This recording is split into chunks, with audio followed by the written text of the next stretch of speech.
ధన్యవాదాలు. మీకు హృదయపూర్వక నమస్కారం తెలియజేస్తాను అధ్యక్ష. ఇప్పుడు గౌరవ సభ్యులు చెప్పారు. నేను గవర్నర్ గారు కూడా మొదటిగా ఆయన ప్రసంగంలో రైతుల గురించి మాట్లాడడం చాలా సంతోషంగా ఉందని చెప్పారు అధ్యక్ష.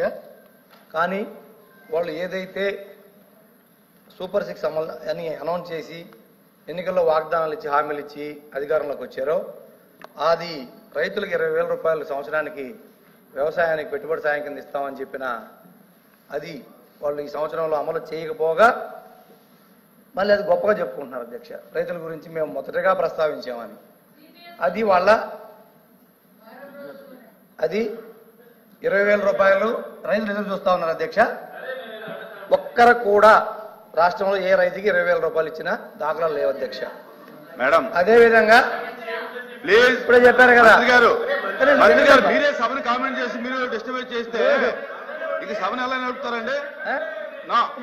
మేడం గారు మీరు అధ్యక్ష నేను చెప్పేది వాళ్ళు చెప్పారు కదా అధ్యక్ష, గవర్నర్ బుక్ లో ఉన్నాయే మాట్లాడమన్నారు. అయ్యే మాట్లాడతా, దయచేసి వినండి. దాంట్లో ఏదన్నా డీవియేషన్ ఉంటే నేను ఆన్సర్ చెప్తాను, నాది ఏదన్నా పొరపాటు ఉంటే నేను సరిదిద్దుకుంటాను. దయచేసి వినండి. ఇది క్లియర్ గా రైతుల్ని మోసం చేశారు అధ్యక్ష. గవర్నర్ ప్రసంగంలో అది లేదు అధ్యక్ష. రెండోది యువత ఉద్యోగాలు 20 లక్షల ఉద్యోగాలు ఇస్తాము అని చెప్పి ఈ ప్రభుత్వం హామీ ఇచ్చి వాళ్ళ సూపర్ 6లో పెట్టేసి అధికారంలోకి వచ్చింది అధ్యక్ష. ఈ సంవత్సరం దాదాపు 9 నెలలు 10 నెలలు అయిపోయింది అధ్యక్ష. ఈ ప్రభుత్వం వచ్చి 20 లక్షల్లో దాదాపు 4 లక్షల ఉద్యోగాలు ఇస్తామని హామీ అధ్యక్ష. ఫస్ట్ ఇయర్ లో ఒక్క ఉద్యోగం కూడా ఇచ్చిన పాపన పోలేదు అధ్యక్ష. ఒక్క నోటిఫికేషన్ లేదు అధ్యక్ష. ఇప్పటికీ రాబోయే ఇస్తామని చెప్తున్నారు కానీ ఈ 10 నెలల్లో జరిగింది లేదు అధ్యక్ష. ఇంకొకటి నిరుద్యోగులకు మొత్తానికి 3,000 రూపాయలు భృతి ఇస్తామని చెప్పారు అధ్యక్ష. నిరుద్యోగ భృతి ప్రస్తావనే లేదు అధ్యక్ష. అక్కడ అసలు ఈ గవర్నర్ ప్రసంగంలో నిరుద్యోగ భృతి ప్రసంగమే లేదు, ఉండదు. ఎందుకంటే వాళ్ళు హామీలు అమలు చేసే ఆలోచనలు లేరు అధ్యక్ష. ఉద్యోగాలు, నిరుద్యోగ భృతి, వ్యవసాయం ఇవన్నీ పక్కన పెడితే విద్యా విధానంలోకి వచ్చేటప్పటికి అధ్యక్ష వీళ్ళు చాలా గొప్పగా చెప్పుకుంటున్నారు అధ్యక్ష. అసలు సాఫ్ట్వేర్ పితామోహం మేము, సాఫ్ట్వేర్ తీసుకొచ్చింది మేము ఈ రాష్ట్రంలోకి అని చెప్తున్నారు అధ్యక్ష. గత ప్రభుత్వంలో ఇంగ్లీష్ మీడియం తీసుకొస్తే ఈరోజు సాఫ్ట్వేర్ ఉద్యోగాలు, తెలుగు మీడియం చదువుకున్న వాళ్ళకి సాఫ్ట్వేర్ ఉద్యోగాలు వస్తాయి అధ్యక్ష. ఈరోజు ప్రపంచంతో పోటీ పడాలి. వాళ్ళు ముఖ్యమంత్రి గారు చెప్తా ఉన్నారు ఆర్టిఫిషియల్ ఇంటెలిజెన్స్ తెలుగు మీడియంలో ఉందా? గత ప్రభుత్వంలో ఇంగ్లీష్ మీడియం అమలు చేశారు.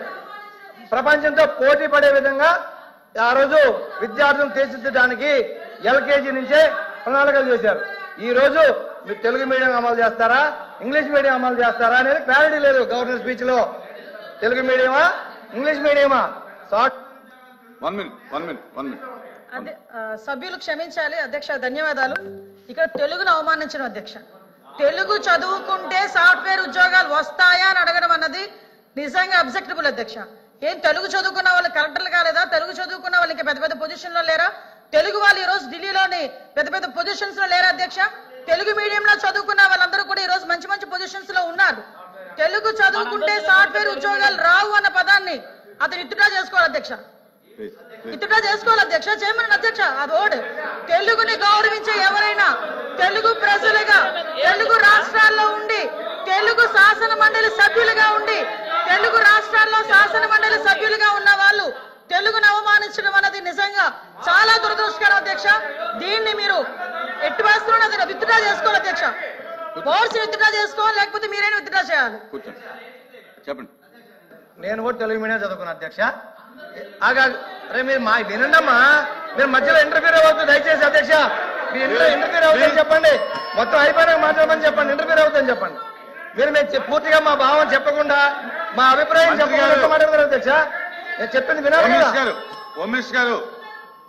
అధ్యక్ష. నేను చెప్పింది అధ్యక్ష, మా ప్రభుత్వ విధానం చిన్నప్పటి నుంచి కూడా ఇంగ్లీష్ మీడియంలోకి తీసుకొస్తే తెలుగు 100% సబ్జెక్ట్ ఉండాలనేది మా విధానం అని చెప్తున్నా.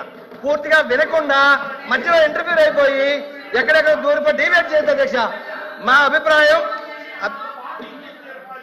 అధ్యక్ష మా అభిప్రాయం పూర్తిగా విన్న తర్వాత మాత్రమే వాళ్ళు ఇంటర్ఫీర్ అవ్వమని చెప్పండి దయచేసి. మధ్యలో డిబేట్ చేస్తున్నారు.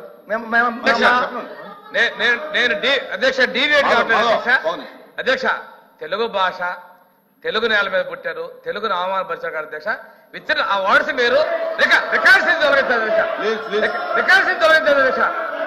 అధ్యక్ష అధ్యక్ష తెలుగు భాష రికార్డ్స్ తొలగించారు అధ్యక్ష. నేను వ్యక్తిగతంగా కామెంట్ చేయలేదు. మీరు అబ్జెక్ట్ చేశారు. ఆయన ఏం చెప్పాడంటే మా ఉద్దేశం అది కాదని చెప్పాడు అధ్యక్ష. తెలుగు భాష చదివితే మాట్లాడే అధ్యక్ష. మాతృభాషని జన్మభూమిని అవమానపరుస్తారు అధ్యక్ష. రికార్డు నుంచి తొలగించాను అధ్యక్ష. నేను వాళ్ళ పార్టీలు కానీ వాళ్ళ వ్యక్తిగతంగా మాట్లాడే అధ్యక్ష. తెలుగు భాష మీరు ఇక్కడ ఉన్న వాళ్ళందరూ కూడా అందరూ తెలుగు భాష ఉన్న వాళ్ళమే. తెలుగు భాషను మాత్రం వాళ్ళు మాట్లాడటం కరెక్ట్ కదా అధ్యక్ష. భాషని వాళ్ళు కామెంట్ చేసి రికార్డు నుంచి తొలగించారు అధ్యక్ష. కూర్చోండి. నేను చెప్పింది మా విధానం గత ప్రభుత్వంలో ఇంగ్లీష్ మీడియంలో ప్రపంచంతో పోటీ పడే విధంగా విద్యార్థులను తీర్చిదిద్దాలనే తెలుగు, ఇంగ్లీష్, హిందీ అన్ని సబ్జెక్టులని బ్యాలెన్స్ చేసుకుంటూ మేము పోవాలని మా విధానం అధ్యక్ష. ఇప్పుడు మీ విధానం ఏందనేది దీంట్లో పెట్టలేదని అడుగుతున్నాం అధ్యక్ష. అంతేగాని మేము తెలుగు మీడియమే, మేము తెలుగే మాట్లాడతాం, మాకు ఇంగ్లీష్ రాదు, మాకు హిందీ రాదు. నేను ఈ సభాముఖంగా ఒప్పుకోను. నేను తెలుగే మాట్లాడతా, నేను తెలుగే చదువుతా, తెలుగు బుక్కే చదివి నేను మాట్లాడుతున్నా. దయచేసి ఒక్క నిమిషం మేడం, మీరు వినండి మేడం, ప్లీజ్ ప్లీజ్ ప్లీజ్. అధ్యక్ష దయచేసి మీరు మాకు చెప్పారు ఇంటర్ఫేర్ చేయవద్దని పూర్తిగా విన్న తర్వాత మాట్లాడమనండి. అది కాకుండా అధ్యక్ష ఉచిత గ్యాస్ మహిళలకి ఇబ్బందులు పడుతున్నారని 3 సిలిండర్లు ఇస్తాం సంవత్సరానికి అని చెప్పారు అధ్యక్ష. కానీ ఈ 10 నెలల్లో ఇచ్చింది ఒకే ఒక సిలిండర్ అధ్యక్ష. అది కూడా టెక్నికల్ రీజన్స్ తో కొన్ని పెండింగ్ ఉన్నాయి అధ్యక్ష. అది కూడా దీంట్లో ప్రస్తావన లేదు అధ్యక్ష. మహిళలకి ఉచిత ప్రయాణం ఇస్తామని చెప్పారు అధ్యక్ష. అది ఎన్నికల హామీల్లో ఏ సంవత్సరం నుంచి ఇస్తాము, ఏ సంవత్సరం నుంచి లాస్ట్ 1 year ఇస్తామా, ముందు ఇస్తామని చెప్పలేదు అధ్యక్ష. దయచేసి ఆ ప్రస్తావన కూడా దీంట్లో లేదు అధ్యక్ష. అదేవిధంగా తల్లికి వందనం ఎంత మంది ఉంటే కుటుంబంలో అంతమందికి పిల్లలకి ఇస్తామని చెప్పి ఎన్నికల హామీ అధ్యక్ష. అది కూడా దీంట్లో లేదు, గవర్నర్ ప్రసంగంలో లేదు. ఇంకోటి అధ్యక్ష ఈ బుక్ లో ప్రస్తావన లేదని చెప్తున్నా అధ్యక్ష, మేము అనట్లేదు అధ్యక్ష. అదేవిధంగా మహిళలకు 19 సంవత్సరాల నుంచి 50 సంవత్సరాలు నిండిన వాళ్లకు నెలకి 1500 లెక్కన సంవత్సరానికి 18,000 ఇస్తామని చెప్పి ఎన్నికల హామీలు ఇచ్చారు అధ్యక్ష. దాంట్లో దీనిలో వచ్చేసరికి ఇప్పుడు ఈ సంవత్సరం 10 నెలలు అయిపోయింది అధ్యక్ష. రాబోయే నెలలు ఇస్తారా లేదనేది కూడా దీంట్లో క్లారిటీ లేదు అధ్యక్ష. అదే కాకుండా ఒకే ఒకటి అధ్యక్ష చేసింది, మేము విమర్శించడానికి కాదు, దీంట్లో ఏముంది దీంట్లో ఏం లేదో చెప్తున్నాం. 3,000 రూపాయల పెన్షన్ 4,000 రూపాయలు చేశారు అధ్యక్ష. కానీ ఆ పెన్షన్లు మళ్ళీ కోత పెట్టేదానికే ఆలోచనలు జరుగుతా ఉన్నాయి అధ్యక్ష. అది కూడా దీంట్లో లేదు అధ్యక్ష. కోతలు ఎలా పెడతారనేది దీంట్లో లేదు అధ్యక్ష. అది ఒక్కటి మాత్రమే పెంచామని చెప్తారు, అది ఒకటి ఉంది అధ్యక్ష. ఇదే విధంగా ఇండస్ట్రీస్ విషయానికి వచ్చేటప్పటికి ఇండస్ట్రీస్ గతంలో వీళ్ళు చెప్తా ఉన్నారు ఆర్థిక వ్యవస్థను అటు చేశారని దీంట్లో అధ్యక్ష. మేమందరం ఇదే సభ కూడా సాక్ష్యం అధ్యక్ష. 2014 నుంచి 19 వరకు ఇండస్ట్రియల్ ఇన్సెంటివ్స్ ₹1 ఇవ్వలేదు. కావాలంటే రికార్డులు పరిశీలించుకోవచ్చు మంత్రులైనా ఎవరైనా సరే. 2019-24 మధ్య కాలంలో రాష్ట్రంలో కోవిడ్ వచ్చి స్మాల్ స్కేల్ ఇండస్ట్రీస్ అన్ని మూతపడే పరిస్థితులు వచ్చినప్పుడు జగన్మోహన్ రెడ్డి గారు గత ప్రభుత్వం 5 సంవత్సరాలు 2020-21 సంవత్సరాలు 7 సంవత్సరాలు కలిపి 2 విడతల్లో స్మాల్ స్కేల్ ఇండస్ట్రీస్ కి ఇన్సెంటివ్స్ ఇచ్చి ఈ రాష్ట్రంలో ఇండస్ట్రీస్ ని స్మాల్ స్కేల్ ఇండస్ట్రీ కాపాడిన ఘనత గత ప్రభుత్వం అధ్యక్ష. అది ఆర్థిక విధ్వంసం అని అడుగుతున్నాం అధ్యక్ష. నేను మేడం అధ్యక్ష ప్లీజ్, ఎందుకంటే మా అభిప్రాయం చెప్పలేని మమ్మల్ని ఆపమన్నారు, రన్నింగ్ కామెంట్ వద్దన్నారు. వాళ్ళు వినమనండి, తర్వాత మాట్లాడమనండి, మేము వద్దనట్లేదు. దయచేసి అబద్ధం అయితే రికార్డు వెరిఫై చేసుకోండి. నేను సమాధానం చెప్తా, రికార్డు వెరిఫై చేసుకోండి.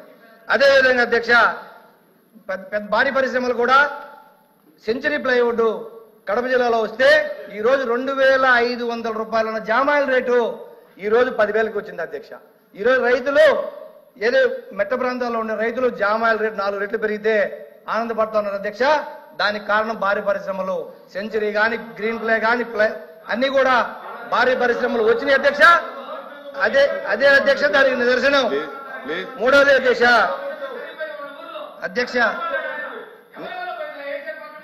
ఏంది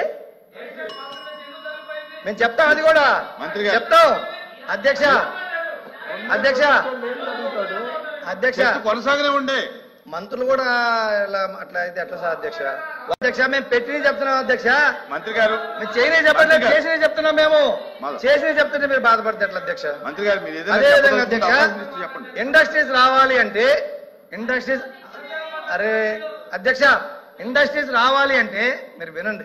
ఇండస్ట్రీస్ రావాలి అంటే వాళ్ళకి మౌలిక వస్తువులు కావాలి, మౌలిక సదుపాయాలు కావాలి, వాళ్ళకి నేషనల్ హైవేస్ కావాలి, ట్రాన్స్పోర్ట్ ఈజీగా ఉండాలి, పోర్టులు రావాలి, ఎక్స్పోర్ట్స్ ఇంపోర్ట్స్ ఈజీగా ఉంటేనే ఇండస్ట్రీస్ ఇక్కడికి వస్తాయి అధ్యక్ష. అలా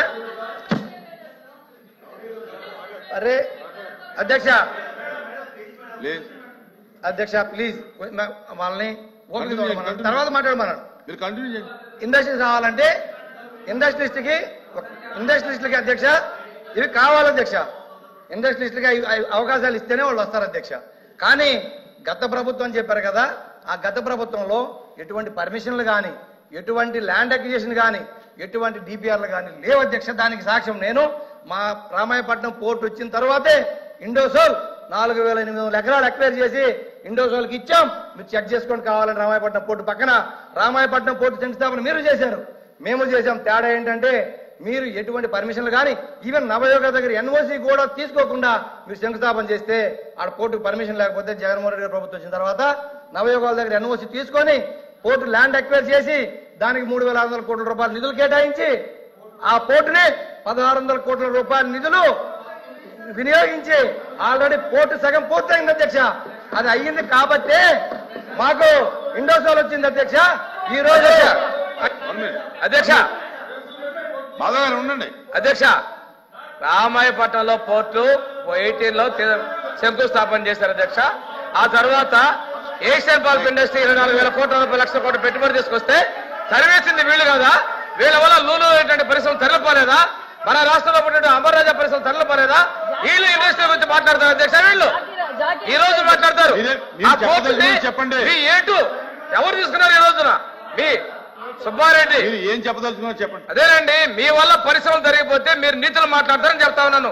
సిగ్గు లేకుండా కందుకూరు ప్రాంతంలో పెట్టినటువంటి ఏషియన్ పల్ప్ ఇండస్ట్రీ తరలిపోయిన కారణం మీరు కదా.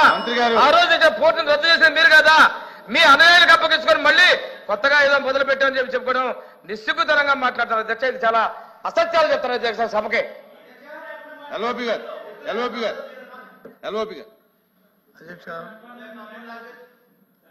అధ్యక్ష